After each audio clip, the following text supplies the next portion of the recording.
Welcome into the Top 5, presented by Texas Beef House.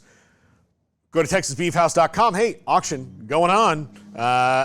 Bitonbeef.com, so make sure you get that done. Use promo code 365sports for $25 off at checkout. We are now to the coaching staff and the finale of the perfect college football team. Now, I didn't go through all the positions of coaching staff, but head coach, offensive coordinator, defensive coordinator, a defensive assistant, and an offensive assistant. So I went through, and if I'm going to build it, I definitely want these guys on my staff. So let's get started. We're going to start out in the backfield, defensive backfield. Corey Raymond, cornerback coach for LSU.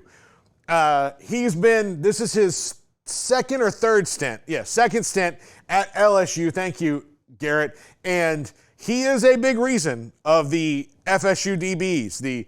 He might have coached guys like, I don't know, Patrick Peterson. He coached, Maurice Claiborne. Honey Badger. The Honey Badger. Lots of other guys. Tons of other guys that are all elite LSU cornerbacks in the NFL now. If I'm picking a coach in today's modern college football that can rope in guys who are going to be NFL and fight the power, so to speak, of what offenses are, Corey Raymond is the coach I want, because he's going to have athletic DBs. He recruits them really well, and they want to come and play for him. Absolutely, because of the skins he's got on the wall. Now let's go to a wide receiver coach. You say, Paul, why not quarterback coach? Well, because this guy is the best thing that ever happened to any quarterback coach in Brian Hartline at Ohio State, possibly the nation's best recruiter right now. He is turning out NFL wide receivers at a clip like you would not believe. You see Chris Olave in the picture here. Marvin Harrison Jr. in there.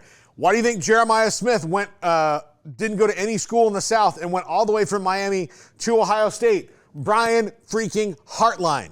Absolutely. I'm not like Jackson Smith and Jigba. Garrett Wilson. There's so many guys in the very recent past that he has that are like Chris Olave, number one receivers in New Orleans, Garrett Wilson, the number one receiver in the Jets. I can go on and on and on. So this is a guy I want on my staff. He and Corey Raymond are like the mirror image of each other, right? Is that wide receivers, DBs. I want Brian Hartline on my staff. He'll be a head coach pretty soon somewhere, although he's got a sweet gig right now at Ohio State, and he's getting paid a lot of money for it, as he should. All right, let's go to the defensive coordinator. Yesterday, I told you guys, I told the staff, this is who's going to be. I said, it's probably going to be Glenn Schumann. Then I got to working on it, and I was like, well, hold on, wait a minute. Who's the best defensive coordinator in the country? The only reason Iowa has won any games in the last 4 years is because of this man right here, Phil Parker. They're elite because of Phil Parker on defense. He has been the lifeblood of that coaching staff, and Kirk Ferentz would tell you so. He is a brilliant defensive coordinator, and this is a dude I want. They're winning 10 games a year and not scoring points. With like 3 stars and stuff. Yeah, Phil Parker. If you took Phil Parker and gave him the talent at any of the bigger, take Phil Parker in the Big Ten and just walk him over to, say, USC, and what's going to happen there? Holy crap. And look, maybe his style only works in that kind of a way, but, man, it works really well. It works really well. Now, yeah, sometimes they've been gashed by the big-time offenses, but I don't think that's really his fault. If you watch, it's difficult to get to those blowouts, though. It's an uphill battle, no matter what, whether it's Michigan, Tennessee. I know Penn State kind of rocked them a couple years ago, but for the most part, they keep it tight. They're not messing around on defense at Iowa. All right, next up, Mike Denbrock at Notre Dame. This one, Garrett, kind of maybe stings a little bit because he was the offensive coordinator at LSU last year, then went back to Notre Dame. But he is the highest paid offensive coordinator in the country for a reason. And now with Riley Leonard, I think that's going to be fun to watch starting this weekend at Kyle Field with what Mike Denbrock can do with the Irish and maybe the best quarterback he's had at Notre Dame, not overall. But somebody just made a Heisman Trophy winner out of a kind of a cast-off from Arizona State. Arizona State was not all that sad to lose. this is why it was messed up there. They were not all that sad to lose Johnny Wilson and Ricky Pearsall and Jaden Daniels and the other guys that they've lost. Then, like, it was just like, oh, well, those guys didn't really, bummer, didn't really work out. Okay. And then Jaden Daniels hauls off and goes to LSU and has 2 great years and wins a Heisman Trophy. Johnny Wilson's in the NFL. Ricky Pearsall's in the NFL. They've done nothing but make big plays. Mike Denbrock took Jaden Daniels, who not a whole lot of other people wanted. Nope. Turned him into a Heisman Trophy winner. So if you can do that with Jaden Daniels, mind you, was a cast-off. He was trying to find his place. If people look back on the response of Jaden Daniels transfer to LSU, most LSU fans are like, oh, we're in this again.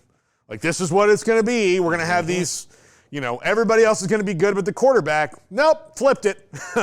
Flipped it. One of the 2 greatest in LSU history, by far, him and Joe Burrow, and Mike Denbrock was a huge part of that. Now let's go to head coach.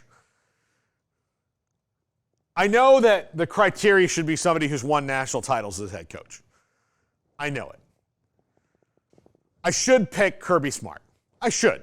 He's the best coach going right now, by far. But there's things that have been going on the last year that just kind of irk me. It's stuff that doesn't need to exist.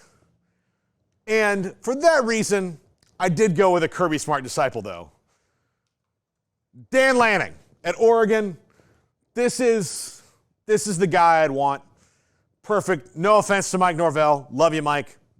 Love you. But if I'm building the perfect college football team right now, I want Dan Lanning. And look, Dan Lanning has the guy who came in second on my offensive coordinator list, Will Stein. He's coached with the guy who came in second on my defensive coordinator list, Glenn Schumann. So all those things, he's the perfect guy for Oregon to meld the coaching skill with the machine that they can be, NIL and business-wise, that they are. He's the perfect one. He's the perfect coach for the modern era. Plus, he's the first coach to say, no, guys, this is a destination job at Oregon. We're in the Big Ten now. Nike.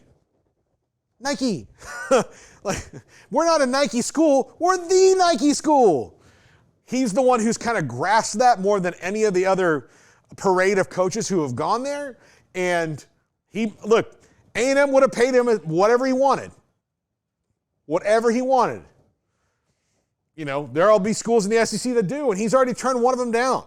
So. Turn the Mecca down. Yeah, he turned down Bama too. He said no to Bama, and he said no to A&M. That's like an A list. That's an A+ team and a B+ team that he turned down because he's right now at admittedly an A-, but Oregon has potential to be A+. They have very, very huge potential to be A+. And Dan Lanning staying there. That's why he's my coach.